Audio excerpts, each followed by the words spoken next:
Hey there, Duck here. I'm going to share a story of how I was evacuated from an airplane and then stuck in an airport for about 24 hours. So grab some popcorn, I don't know, whatever makes you feel comfortable, and yeah, enjoy. So I was in England and I spent a great week just enjoying myself. I literally just had fun. I got to meet a bunch of my friends, watched like a movie at a theater, just did stupid shit, and it was really fun. And it was an amazing trip. Um, but after a week, I kind of want to go back home. So I packed up my stuff and I was ready to go home. I had to take a flight from London Heathrow, and I was gonna go to JFK in New York, and then from there I would take a flight to Toronto. And so it kind of all started. It was pretty smooth travel. I made it to Heathrow Airport. Check-in was great. Everything was fine. Boarding was easy. I got on my plane. I felt comfortable. I'm finally gonna go home. So I was relieved. It felt great. All the travel stress was kind of wearing away, and it now it's just an easy return home. Or so I thought. We then had to taxi, and while we were taxiing, we just kind of stopped out of nowhere. Nothing sudden. I guess the pilot was just waiting. Sometimes taxiways are kind of busy, right? And so, sometimes you have to wait a little bit. So we waited, but we waited for a really long time, and I'm talking like 15 minutes. And so after that point, all the passengers were kind of like wondering, like, "Oh, what's going on?" And then the pilot comes in like, "Attention passengers, we have a flight attendant who is very ill at the back, and so we're gonna have someone sent in, and we're just gonna check the plane just to make sure everything's okay. Okay, like something like that, I guess. And so I'm wondering, like, okay, this is, maybe the flight attendant just ate something stupid, and then they feel real sick, and they're not feeling well. Everything should be fine, right? Maybe another 10 minutes. 20 minutes wasted, and then we'll get on our way, and we should be fine. I'll make my flight, no problem. And then we had flight engineers come inside the plane, and they went in and they kind of took a look and saw everything. They came in with some gear as well, and they checked like overhead bins, and they went to the very back of the plane. I was actually seated right there at the very back of the plane, and so whatever was happening at the back of the plane. So I was a little bit worried, but still remained calm. Man, I'm going home. I'm just enjoying myself, trying to, you know, listen on my earbuds, just waiting for the time to pass. And then 5 minutes of them, they packed up and they left. And then another few minutes later, I see maybe four or five different firefighters um, walk inside the cabin, and then they rush to the back, and they have full gas masks and everything on, and it's a whole scary scene. And they had like these like machines that like were, I don't know what to describe it as, so I'm gonna describe it as like a big metal detector, or like Geiger counter kind of thing. And they were just scanning everything that was on the overhead bins and some of the seats and stuff like that. And so shit just got real scary real quick out of absolutely nowhere, like 0 to 100, you know. And everyone was kind of getting a little bit worried, like, okay, this is something serious now. They probably found something, and now they're trying to find exactly what it is. Was it some sort of chemical? Was it something in someone's carry-on? We don't know. Um, but whatever it is, I'm at the very back of the plane. Whatever it is, I'm probably like I could be toast. um, After about 5 minutes of those guys, being inside the airplane, they did leave, and then we heard from the pilots. Attention passengers. So we had firefighters and flight engineers check the cabin, and looks like we haven't found anything. But um, for your safety, we will be evacuating this flight. And you don't even know. Right away, instant chatter just starts. Everyone's kind of shocked, like, what the heck? Wait, you didn't find anything, but why are you evacuating the flight? What happens is they taxi the plane back to the terminal thing, and everyone has to get out of the plane. And so now the question arises: what happens? So the pilots did mention that everyone who's flying will have, not everyone, but they said most people will have their stuff rebooked to the next flight, and so it should be fine. Just a simple, you get on the next flight type vibe, and you should already be booked. You just gotta get a new boarding pass, whatever. Though it's different for me because everyone's final destination was JFK, but my destination was in Toronto. This was my connecting flight.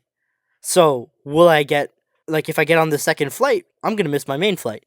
So, what happens to me? And that's where the issue kind of starts. So, back at the terminal, we had to go into lines immediately. Just a big line just started to form, and this was everyone going to the service desk. And eventually, the line splits into two, and I had a decision to make. Do I jump to line two, which seems shorter, or do I stick to the line that I'm currently in? I went and I just went to the second line. Going to the second line, it probably took about another hour or so to be in there. So already, like, at the airport, I probably spent about 3 hours, getting in my flight, checking in, getting in the airplane, getting out of the airplane, and then now waiting about a full hour or so um in the terminal. So it's been about 4 hours at this point. And I've waited a full hour, I get to the front of the line, and then they tell me, if you have a connecting flight, if this was your connecting flight, you should be at the other line. I get all the way to the very front of the line, and this is what they tell me.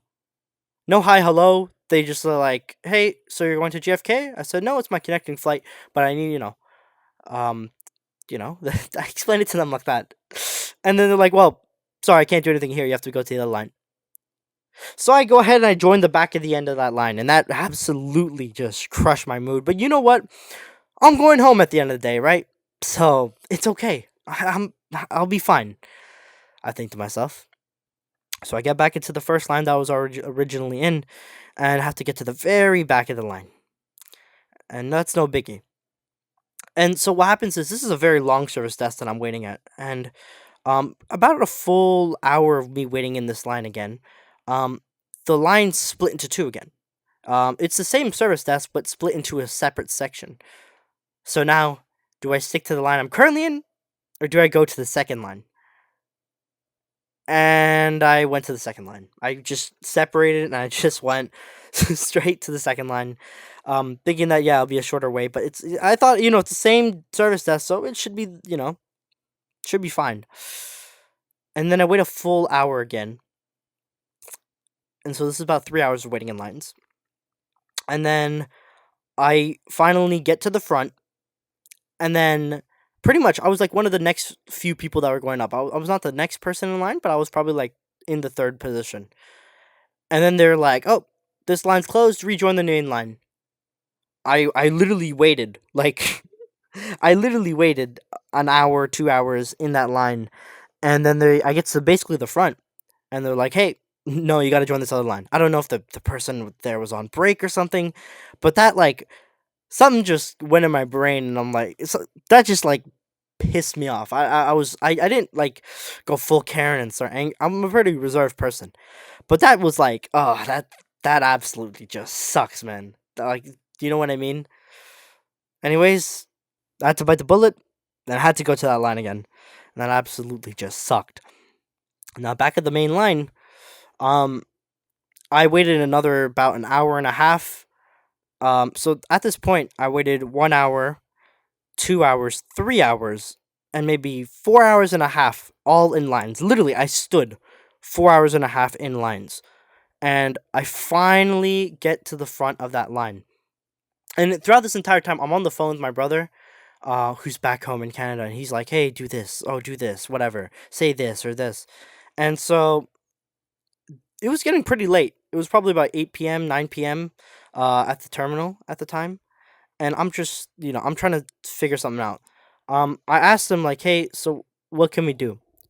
Um, they tell me that the flight has already left. I'm like, "What? How has the flight already left?" There's still people rescheduling.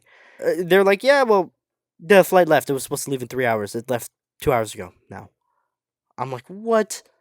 I was so confused. I'm like, "Okay, well, how the heck am I supposed to go home?" He said, "Well, yeah, we can reschedule you. The next flight to the JFK would be um at the next flight would be at looks like about 5 p.m. 5 p.m. tomorrow?" I asked him. It's like, "Yeah, 5 p.m. tomorrow." So now I'm waiting almost 12 hours for another.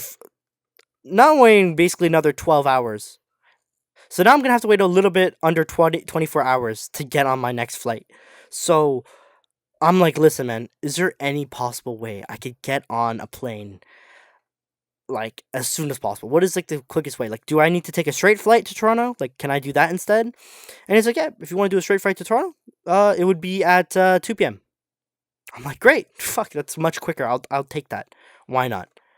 So, I'm like, yeah, let's go to. Let me go to Toronto. And now I just waited about nearly 5 hours in the line. So I asked him if there's any compensation. And then he proceeds to hand me two $20 vouchers. Okay. And listen, it is not his fault. Okay. To British Airways, who are dealing with this all, it is not their fault. I understand they can only supply what they can supply. But my brother, I waited 5 hours in a line. You know how like insane that is? Like 5 hours. Like, and I'm asking like, hey, is there like a hotel voucher? You know, like one night, whatever. I'll sleep in the lobby if I have to at this point. You know what I mean?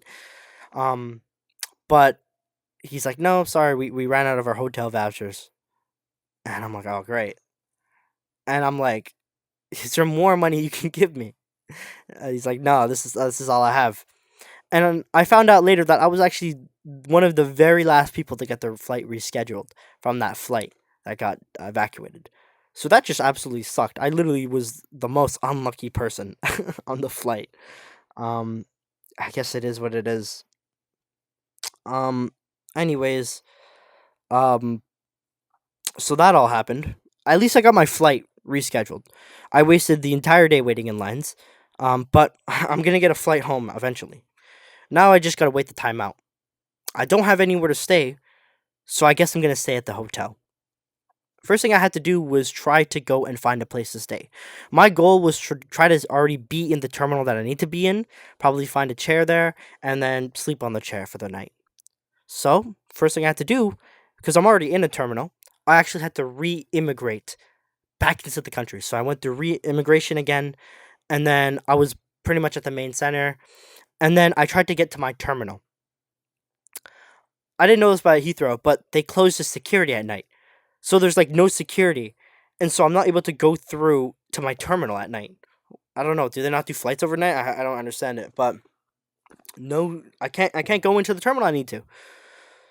So now I'm stuck at like the main entrance of the airport, pretty much. And I'm like, oh shit. Thankfully, there was this nice lady, and she had like this kind of convenience store, like duty free convenience store, and she was just closing up. But I asked her like, Miss, please, I just want to buy a few things and then be on my way. And she said, yeah, of course. She thankfully, God bless this lady's soul. I don't know her name, but she was very nice. Um, and two bags of the, I literally bought a bag of like those Tostitos, like chips. It's like one of those, but they were like healthier versions. I don't know. No salsa. I bought one of those bags of chips, no salsa, no nothing, and I bought two water bottles as well. And that was my breakfast, lunch, and my dinner. Yeah, you heard me. Breakfast, lunch, and dinner. I have nothing else I can do, man. It is what it is. Yeah. Anyways, yeah, so I used one of my 20 pound vouchers for all that stuff. So I had another one that I would use for. I was thinking about using it for breakfast in the morning, but at least I got my dinner, I guess, kind of sorted. Tostito chips and a bag and some water, I guess. The next step I did was I tried to find a place to sleep, and now in the lobby, I literally kind of slept in the middle of the airport, like there's like this kind of big support beam. I slept basically directly underneath it because it was shaded a little bit, and then also had a little wall outlet so I could plug my phone and charge my phone and earbuds and that sort of thing. So I'll be set for the next day. So I go ahead, I do that, and I lay under there for about 20 minutes or so until a security guard pulls up and he's like, "Hey, you can stay here, but keep in mind at 4:30, security opens, and the line starts like right in front of you." So you're gonna be in the way of everyone. So I'm just letting you know you can stay here, but just by 4:30, just move out of the way, please." And I'm like, "Okay, that's great. No problem. I'll do that." So I actually moved away right away. I found a completely different corner, and I just stayed in that corner. It was a perfect spot. I might actually have a video of it, so I'll show it on screen right now. I kind of like vlog the entire thing on on a completely different YouTube channel. You'll never find the vlog though, but it's out there on YouTube if you ever want to try to find it. But yeah, that was that, man. It was I slept in the corner. I tried to sleep. I couldn't really sleep. And like midway through the night, some American like girl, she was actually around my age too. She pretty much slept right beside me, like not like that, but like she slept pretty. She was like just around the corner. She was there, so she slept like right there on the floor, and around the corner, I was there too sleeping. There's another guy that came in, and I talked to him a little bit. He was also from Canada, so that was interesting. Yeah, that really sucked. That night, I could not really sleep. But right around 4 o'clock, so 30 minutes before it opens, I woke up and I went to the security to see like, hey man, like what's going on with security? And I see that there's a line of already about 150 people. I'm like, oh shit, this is crazy already. And so I instantly got my ass in line. I sat down and tried to wait until the security opened. Once the security was open, I went in, got checked in properly, and got into my terminal, got my boarding pass, and then sat on a bench and then tried to sleep on the bench. I had absolutely no success trying to sleep. But about 2 hours later, it was time for my flight. I boarded, and I got. I'm thankful to say I got home that that night. Um, I had to go on Air Canada, which, if you know anything about Air Canada, they're absolutely trash. Um, but it is what it is. I'm very thankful that I actually made it home. I only recently thought about it, man, but it's such a blessing that that kind of happened. So though that was a pretty negative and shitty situation, you know what? There's not a single thing about that entire experience that I wouldn't change, because it taught me to just handle myself on my own. For my life, I kind of always had my family or someone else to be able to kind of help me through situations, but I really just did that all on my own, and I'm so thankful that it kind of happened and I was able to kind of navigate it as well as I did. A lot of hiccups on the way, but I'm very thankful that that kind of happened. Overall, I had a pretty fun experience in overall that trip to England was an amazing trip, and I wouldn't let my shitty experience like ruin what actually happened on that trip, because that trip was awesome. I had an awesome time. There's absolutely nothing wrong with it. Yeah, but that's pretty much it. Thanks for listening. I'll hopefully have some more stories that you would be interested in. Maybe click on the video right here, and yeah, maybe subscribe, man, if you really like this type of down to earth commentary talking whatever. Anyways, take care. Have a good rest of your day. This is Duck. See ya.